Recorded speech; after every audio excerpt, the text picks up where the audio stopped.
Daily taste daily. వారసత్వ రాజకీయాల్లో ఆయన యువ నాయకుడు, నవరత రాజకీయాలకు నేత, యావత్ కాంగ్రెస్ పార్టీకి సారథి. ఎన్నికలు ఏవైనా సరే పోరాట పటిమతో ఎదుర్కోవడం అలవాటుగా మారింది. పెద్దలు పెట్టిన కాంగ్రెస్ పార్టీలో యువ నాయకత్వం సతమతమవుతుంది. దేశవ్యాప్తంగా రాజకీయాల్లో కాంగ్రెస్ పోటీ ఉనికి చాటుకుంటుందే తప్ప ప్రత్యర్థులను సమర్థవంతంగా ఎదుర్కోవడంలో సత్తా చాటలేకపోతుంది. ఎందుకొచ్చింది పరిస్థితి? ఎందుకొచ్చింది లోపం?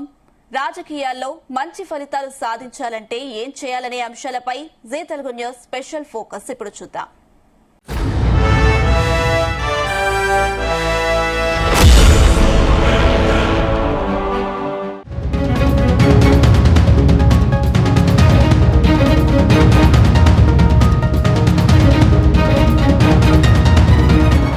సాధారణ యువకుడిగా క్రాపు, వయసు పైబడిందని చెప్పే విధంగా నెరసిన వెంట్రుకలు, యూత్ను ఆకట్టుకునే విధంగా లైట్గా గడ్డం, class leader, mass following.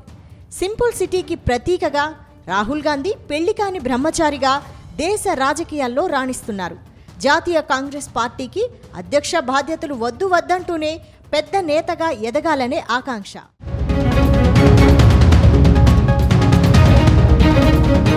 Congress వారసత్వ రాజకీయాలతో ఉత్తరప్రదేశ్లో రాయ్బరేలీ, కేరళలోని వాయనాడ్ లోక్సభ స్థానాల నుంచి ప్రత్యక్ష ఎన్నికల్లో నిలబడి అదృష్టాన్ని పరీక్షించుకున్నారు. కాంగ్రెస్ పార్టీ ప్రతినిధిగా, ప్రజా నేతగా ప్రతిపక్షంలో ఉండి ప్రజా సమస్యలను ప్రస్తావించడంలో లోక్సభలో చురుకైన పాత్ర పోషించారు. కేంద్ర ప్రభుత్వ పెద్దలను తీసి పారేసే విధంగా మాట్లాడడంలో నైపుణ్యాన్ని పెంపొందించుకున్నారు.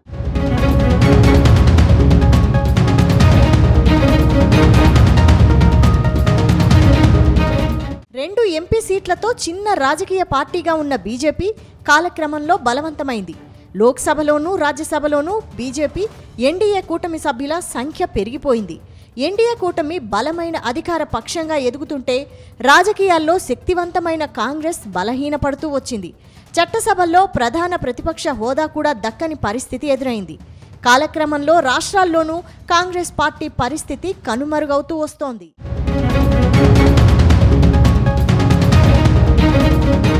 రాజకీయాలంటే ఆషామాషీ కాదు, చెట్ల పేరు చెప్పి కాయలమ్ముకునే పరిస్థితి లేదని గ్రహించారు. దేశ రాజకీయాల్లో కాంగ్రెస్ పార్టీ కనుమరుగవుతోందని గ్రహించిన రాహుల్ గాంధీ అందుకే కాంగ్రెస్ పార్టీ జాతీయ అధ్యక్ష బాధ్యతను కర్ణాటకకు చెందిన మల్లికార్జున ఖర్గేకు అప్పగించారు. కాంగ్రెస్ పార్టీలో కార్యకర్తలా ఉంటానని పదవీకాంక్షకు దూరంగా ఉన్నారు. హాయిగా ఏసీ గదుల్లో సేద తీరడం, వేళకు సింపుల్గా అల్పాహారం తీసుకోవడం, పార్టీ నాయకులు వస్తే పిచ్చాపాటిగా మాట్లాడి పంపించే రాహుల్ పార్టీ బాధ్యతను మోయాలంటే క్షేత్రస్థాయి అనుభవం అవసరమనుకున్నాడు. పార్టీని బలోపేతం చేయాలనేది ఆయన సంకల్పం. తాతల తరం నాటి రాజకీయాల కంటే యువతరం రాజకీయాల్లో రాణించాలంటే ప్రజల్లోకి వెళ్లాలని నిర్ణయించుకున్నారు. అందుకోసమే కాంగ్రెస్ పార్టీ సంస్థాగత ఎన్నికలకు ముందుగా కన్యాకుమారి నుంచి కాశ్మీర్ దాకా భారత్ జోడో యాత్ర చేపట్టారు.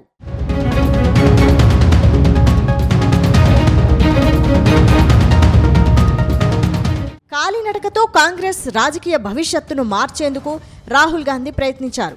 భారత్ జోడో యాత్రలో రాష్ట్ర రాజకీయాలు కష్టాల్లో కలిసి నడిచి వచ్చేవారిని చాలా దగ్గరగా చూశారు. నాయకులను గుర్తుంచుకున్నారు. భారత్ జోడో యాత్ర రాహుల్ గాంధీ రాజకీయ శైలినే మార్చేసింది. పరిణితి కలిగిన రాజకీయ నాయకుడిగా తీర్చిదిద్దింది. ఈ యాత్రలో క్షేత్రస్థాయిలో పసిబిడ్డ మనస్తత్వం నుంచి రాజకీయ నాయకుల మనసులను దగ్గరగా చూశారు. మార్గ మధ్యలో కలిసొచ్చే నాయకుల ప్రేమాభిమానాలను చూరగొన్నారు. విభిన్న పరిస్థితులను ఎదుర్కొన్నాడు. ఎండకు ఎండుతూ, వర్షానికి తడుస్తూ సాగిన యాత్రలో ఎన్నో అనుభవాలు. అది ఓ మధురానుభూతిని మిగిల్చింది. కాలినడకతో బిడ్డ ఇబ్బంది పడుతున్నాడని తెలుసుకున్న తల్లి సోనియా గాంధీ మార్గ మధ్యలో పరామర్శ, ఆత్మీయ పలకరింపు. అది ఓ ఓదార్పునిచ్చింది. వేళ కాని వేళ చెట్ల కింద భోజనం, రోడ్ల పక్కనే టెంట్లలో నిద్ర, ప్రజలను ఆకట్టుకునేందుకు సాగిన ప్రయత్నం, ఊహించని అనుభవాలు సొంతమయ్యాయి. పాదయాత్ర చేస్తే రాజకీయాల్లో తిరుగు ఉండదనే భావనతో భారత్ జోడో యాత్ర కలిసొస్తుందని భావించారు.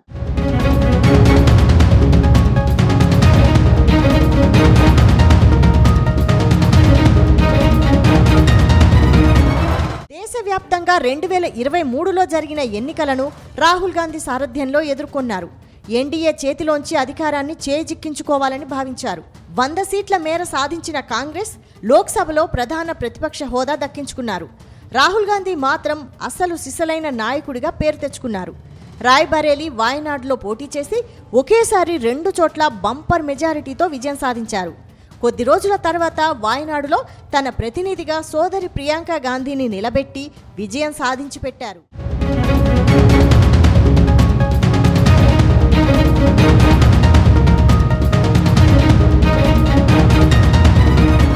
రాహుల్ సారథ్యంలో ఎన్నికలను ఎదుర్కొన్న రాష్ట్రాల్లో ఫలితాలు చేదు అనుభవాన్ని మిగిల్చాయి.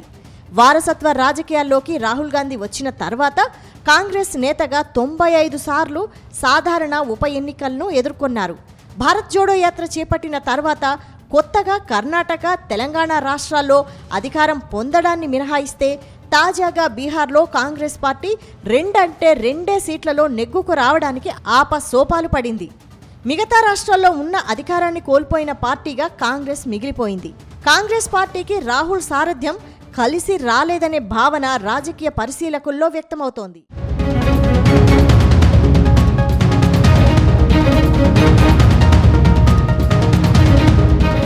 దేశవ్యాప్తంగా కులగణన, బీసీలకు ప్రాధాన్యత, సామాన్యులకు కాంగ్రెస్ ఓ భరోసా అనే నినాదాలతో ఎన్నికలకు వెళ్లినా పెద్దగా ఆకట్టుకోలేకపోయారు.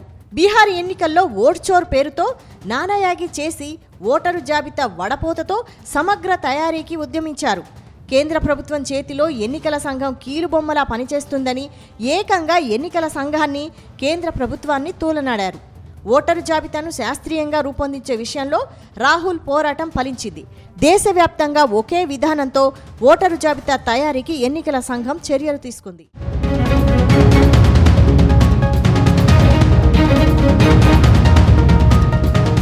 క్లాస్ లీడర్ రాహుల్ గాంధీ క్షేత్రస్థాయిలో మాస్ను ఆకట్టుకోలేకపోవడం, ప్రజల్లో విశ్వాసాన్ని పెంపొందించే విషయంలో వెనకబడ్డారని ఎన్నికల ఫలితాలు హెచ్చరిస్తున్నాయి. ఉద్దేశపూర్వకంగా రాజకీయ నాయకులను విమర్శించకుండా ప్రజలను ఆకట్టుకోవడంలో రాహుల్ విఫలమయ్యారని ఎన్నికల ఫలితాలు అద్దం పట్టాయి.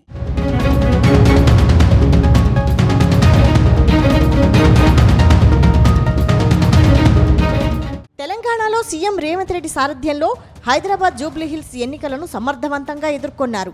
బీఆర్ఎస్ సిట్టింగ్ స్థానాన్ని కైవసం చేసుకోవడంలో సక్సెస్ సాధించారు. తెలంగాణలో కాంగ్రెస్ పార్టీ వైభవాన్ని పెంపొందించేందుకు రేవంత్ రెడ్డి సందర్భోచితంగా రాహుల్ గాంధీ పేరును ప్రస్తావించడం, ఇందిరమ్మ రాజ్యమని ప్రజల్లో ప్రత్యేక అభిప్రాయం కలిగించే ప్రయత్నం చేస్తూనే ఉన్నారు. స్థానిక పరిస్థితులకు అనుగుణంగా సమస్యలను పరిష్కరించుకోవడానికి సాగించే ప్రయత్నాలతో ప్రజల్లో విశ్వాసం పెంపొందించితేనే పార్టీకి మనుగడ ఉంటుందని ఎన్నికల ఫలితాలు హెచ్చరిస్తున్నాయి. ప్రతిపక్షాలను ఉద్దేశపూర్వకంగా టార్గెట్ చేసి రాజకీయాలు చేస్తే ఫలితాలు అనుకూలించవని, జరిగిన ఎన్నికలు రాహుల్ గాంధీకి గుణపాఠం నేర్పాయని రాజకీయ విశ్లేషకులు భావిస్తున్నారు.